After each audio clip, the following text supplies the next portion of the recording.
C'est dans le domaine de l'assurance. C'est la filiale française d'un groupe d'assurance européen dont le siège est situé entre Munich, Zurich et Milan. Dans leur cas, le fait d'avoir un siège à l'étranger, c'est assez important. Pourquoi on choisit ce cas-là? Parce que le patron, voilà ce qu'il nous dit comme feedback à la fin de la mission. Et en fait, quand on se dit ça, on se dit, le gars, il dit, vous avez un talent pour gérer le dispositif, quoi. Donc ça paraît être un super cas. Ce dirigeant, il a fait 15 ans, avant d'être DG de cette boîte, il était associé chez McKinsey et il faisait de la transfo. Donc en fait, quand il dit ça, il sait de quoi il parle, quoi. Comment ça s'est passé? Donc je vais vous raconter l'histoire. Donc Pascal B, je reçois un appel un jour de Pascal qui me dit, voilà, on a un problème. Et puis il me décrit son truc. On nous a dit, on cherche quelque chose qui n'existe pas. On nous a dit que vous faisiez de l'hybride entre de la formation. Et puis, je n'ai pas très bien compris ce que vous faites, mais on m'a conseillé de vous appeler. Et on a besoin de former nos chefs de projet informatiques parce qu'ils ne comprennent rien. Et donc, est-ce que vous pourriez venir nous voir pour qu'on vous explique? On en est au tout premier stade. Et là, on peut commencer à remplir nos grilles de. Donc, on va remplir, là, vous voyez, les 6 cases. On va les remplir au fur et à mesure du cas. On peut commencer à remplir notre grille. Une des choses qu'on détermine assez vite dans cette première conversation, c'est que le DG, il bute. Il a envie de réussir et que du coup, c'est lui qui appelle et il ne veut pas déléguer tout de suite. Donc, c'est lui qui a la pente. C'est lui qui a le désir de changer. Donc, ce qu'on fait tout de suite, c'est qu'on se dit, ce qui est sûr, c'est qu'il va falloir qu'il soit dans le noyau, ce brave homme. Et il ne va pas pouvoir… C'est lui qui a le désir de changer, il faut qu'il soit dans le noyau. On ne peut pas laisser le DSI tout seul. Donc, ça, c'est la première chose qu'on se dit. Puis après, on va les rencontrer et puis on écoute ce qu'ils nous racontent et on se dit, tiens, leurs chefs de projet, ils ont besoin de comprendre leur rôle. Visiblement, ils ne comprennent pas ce qu'ils ont à faire. Et puis, ils nous donnent des tas d'exemples. Donc, c'est 40 chefs de projet. Ils développent des applications métiers dans ce domaine de l'assurance, en partie en lien avec le siège à Zurich et en partie en lien avec la filiale française. Mais visiblement, ils ne comprennent pas. Alors, du coup, on pose la question toute simple, qui est de dire, s'ils ne comprennent pas, pourquoi, je suis désolé, mais pourquoi vous ne les virez pas, quoi? Ils disent, non, il faut les former. Donc ça, c'est un incontournable. On veut que vous les formiez. Enfin, nous, vous savez, on n'est pas des spécialistes de l'assurance, on n'est pas des spécialistes des projets informatiques. Non, mais on veut les former. Il faut vraiment les former. Et en fait, nous, on pense qu'ils ont la capacité, en fait. C'est pour ça qu'on les vire pas. Donc, dans la capacité des équipes, ils disent non, les chefs de projet, ils sont OK. Et puis nous, en interrogeant la direction, on se dit, les mecs, ils ont l'air quand même vachement. Ils écoutent. Quand on propose autre chose, ils écoutent vraiment. Ils ont l'air de connaître leur métier. Quand on dit quand on les confronte là, en leur disant si les gars ils n'ont pas le niveau, il faut les sortir, ils disent non, c'est pas ça, c'est pas ça. Donc on se dit oula, ils n'ont pas l'air mauvais, l'équipe de direction là. Et le rendez-vous est DSI plus DG. En plus, ils parlent tous les deux, ils ne se coupent pas, ils ont l'air alignés. On se dit ok, mais s'ils sont bons, tous ces gens-là, il y a un truc qu'on ne comprend pas, quoi. Donc on continue de remplir notre petite grille. Nous, là, du coup, on réfléchit entre nous en équipe et on se dit, sur la réflexion de fond, c'est quoi le besoin qu'ils ont? Ils ont l'air quand même assez d'envoyer pas mal d'injonctions, là, les dirigeants. Il faudrait qu'ils fassent comme ci, il faudrait qu'ils fassent comme ça, ils ne savent pas ce que c'est qu'un business case, ils ne comprennent pas comment on fait un jalon projet. Donc, on se dit, tiens, peut-être qu'il faudrait passer de on doit faire comme ça à des règles communes. Et puis, on se dit, si tout le monde est compétent et que ça ne marche pas, on ne comprend pas ce qui se passe. Et donc, en fait, on est obligé de travailler par population et d'essayer de comprendre l'avis des chefs de projet, quoi. Il y a un truc qui nous échappe et c'est ce qu'on dit au client et le client dit OK. Mais on veut quand même il nous dit ça. OK, mais on veut quand même un planning. Et puis on veut quand même des formations. Et on ne sait pas sur quoi on va les former. Oui, mais on veut quand même un planning. Donc il va quand même falloir leur faire un planning. Donc du coup, là ça passe en noir. Donc on fait notre proposition et dans la proposition, on met une formation. Et puis on fixe un planning précis, très très précis avec des dates et tout. Mais on explique on est très très vague sur ce qu'on va faire parce qu'on n'en a aucune idée. Et du coup, ça se matérialise un peu comme ça. Et la seule chose qu'on sait, c'est qu'on a besoin de comprendre la pente des chefs de projet. Mais quelle est leur… Nous, on en parle avec eux, c'est la 4e réunion qu'on a. On n'a toujours pas rencontré un seul chef de projet. Ils ont envie de quoi, ces mecs? Qu'est-ce qui leur pose problème? Comment ils voient les choses? On ne sait pas très bien. Et du coup, on propose un dispositif. Et donc, on propose un dispositif où on dit, on va faire une étape de lancement, on va expliquer aux gens, et puis on va faire un diagnostic, en fait. On va réunir tous les chefs de projet, on va les faire sans vous, et puis on va essayer de comprendre avec eux leur situation. Et puis ensuite, on va organiser une session de discussion avec vous parce on sent bien qu'ils ont besoin de discuter avec vous. Et puis ensuite, vous avez besoin de 2 jours de formation, mais bien sûr, il y aura 2 jours de formation en étape 4, vous inquiétez pas. On ne sait pas ce qu'il y aura dans la formation, mais vous inquiétez pas, on fera une formation, on sait faire, on a déjà fait tout ça. Et puis après, il y aura des suites, mais bon, je ne vous explique pas ce qu'on va faire parce qu'en fait, je suis incapable de vous le dire. Mais en tout cas, voilà, on va se focaliser sur l'étape de diagnostic, d'organisation. Et donc là, avec ça, on part avec le client et on démarre. Et du coup, on fait notre première journée de diagnostic. Qu'est-ce qu'on fait dans la première journée de diagnostic?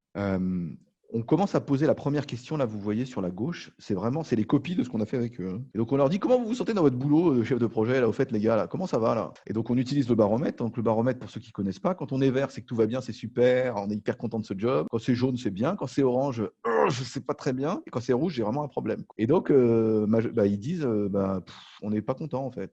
Hein.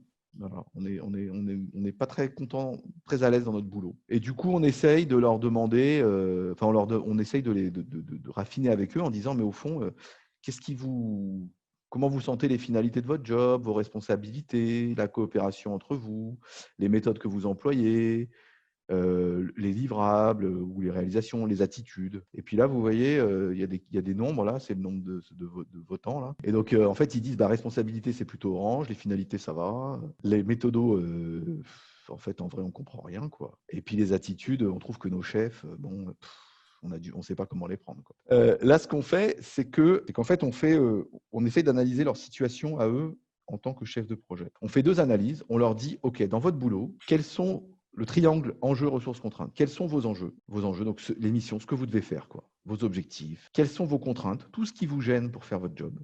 Et quelles sont vos ressources? On a tout un protocole pour les aider à réfléchir.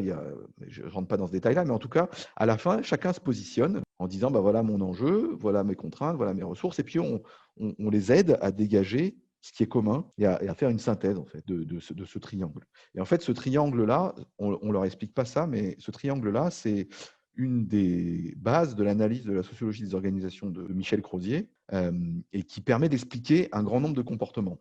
Et surtout le comportement des populations. Quand toute une population se comporte de la même façon, c'est que ce n'est pas une personne qui déconne, ce n'est pas le manager de cette personne, si c'est toute une population, c'est la situation dans laquelle elle est qui pose question. Et pour décrire cette situation, ce triangle, c'est très très utile parce que ça permet vraiment d'expliquer une grande partie des comportements communs qu'il y a dans une population. Et pour les expliquer complètement, il y a une autre dimension qui est ce qu'on appelle le sociogramme. Donc là, c'est ce que vous voyez sur la droite, avec le petit bonhomme. Aujourd'hui, on le ferait, ça serait un peu plus joli, mais en gros, c'est toujours la même idée, quoi. C'est en 2016, ce projet. Et l'idée, c'est de dire avec qui je suis en relation pour mon travail et comment ça se passe cette relation, quoi. Quelle est la relation qui m'aide et quelle est la relation qui me contraint. Et quand on a ces 2 choses-là, on arrive à expliquer de manière rationnelle une grande partie de la situation en faisant abstraction des personnes. C'est ça qui est vraiment important. Alors, quand on a fait ça, en fait, quand on a fait cette analyse avec eux, on s'est rendu compte de plusieurs choses. La première chose, c'est qu'en fait, au début, on voulait leur faire présenter leur propre analyse à leur chef. Ils étaient incapables de présenter. Ils avaient trop peur, en fait. Donc, du coup, on s'est dit, mais en fait, ils sont perdus. Ils n'osent pas dire qu'ils ne comprennent pas, ils n'osent pas parler. Donc ça, c'est dans le mode d'emploi. Donc, on ne peut pas les mettre en situation où il faut qu'ils parlent à leur chef directement, et ils n'y arriveront pas. Quoi. Ils ont tous envie de réussir, ils ne sont pas contents de la situation, ils ont tous envie de réussir, donc en creuse. Et puis, ils ont besoin de monter en compétences. Ils savent, ils disent, oui, ça, je ne sais pas faire. Ils nous parlent des business cases, ça a l'air vachement important, mais je ne comprends pas ce qu'il veut dire. Mais comme ils n'arrivent pas à dialoguer avec leur chef, ils n'arrivent pas à monter en compétences. Parce qu'ils n'arrivent pas à apprendre, ils n'arrivent pas à poser des questions, ils n'arrivent pas à apprendre. Donc ça, c'est ce qui ressort comme mode d'emploi. Et donc, nous, on se dit, puisqu'il y a ça, ce qu'on va faire, c'est qu'on va organiser une formation à l'assertivité. On n'y croit pas complètement, mais on va quand même la faire. On se dit, le patron, il a l'air d'expliquer peu, mais il écoute, et puis il est volontaire. Et puis, ils ont besoin de sens. Donc, ce qu'on fait, c'est qu'on se dit, on va faire un truc simple, on va faire une réunion. Et puis, les patrons vont prendre le temps d'expliquer le sens. Et en fait, on leur a demandé, mais est-ce que vous passez du temps avec vos chefs pour qu'ils vous expliquent pourquoi on fait les choses comme ça?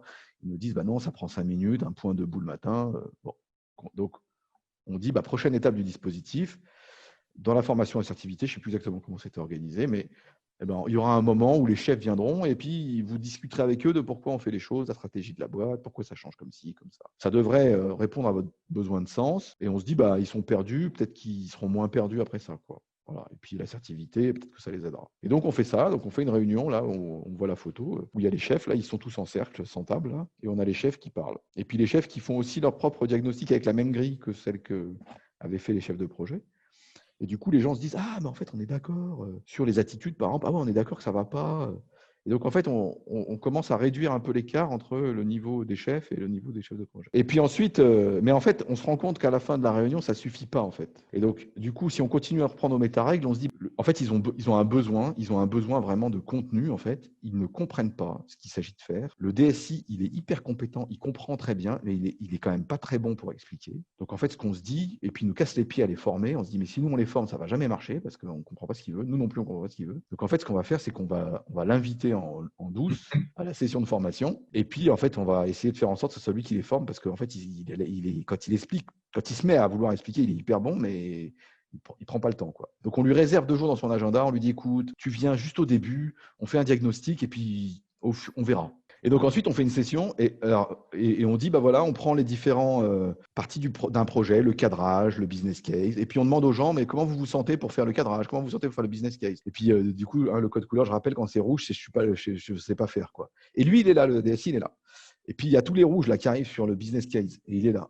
Et on lui dit, bah écoute, peut-être ça serait bien si tu pouvais expliquer ce que c'est qu'un business case. Et en fait, il commence à expliquer. Nous, on note au paperboard, on fait et puis les gens posent des questions, et puis du coup, ils font un essai, un petit exercice, et puis ils se prennent au jeu, quoi. Et puis après, on prend le cas d'après, organisation d'un projet, et puis on recommence, et le patron réexplique, et puis les gens posent des questions, et puis en fait, c'est lui qui forme ces gars, en fait. Donc, et ce qui valide notre mode d'emploi, voilà. Qui était de dire, ce dont ils avaient besoin, c'était de créer des conditions qui valident le mode d'emploi qui était juste avant, qui était de dire, bah voilà, en fait, les gens ont envie de réussir, ils sont perdus, ils n'osent pas parler, ils n'osent pas dire qu'ils ne comprennent pas. Nous, on va jouer le rôle d'aider à clarifier ce qu'eux ne comprennent pas et mettre en présence le DSI qui va expliquer ça comme un chef.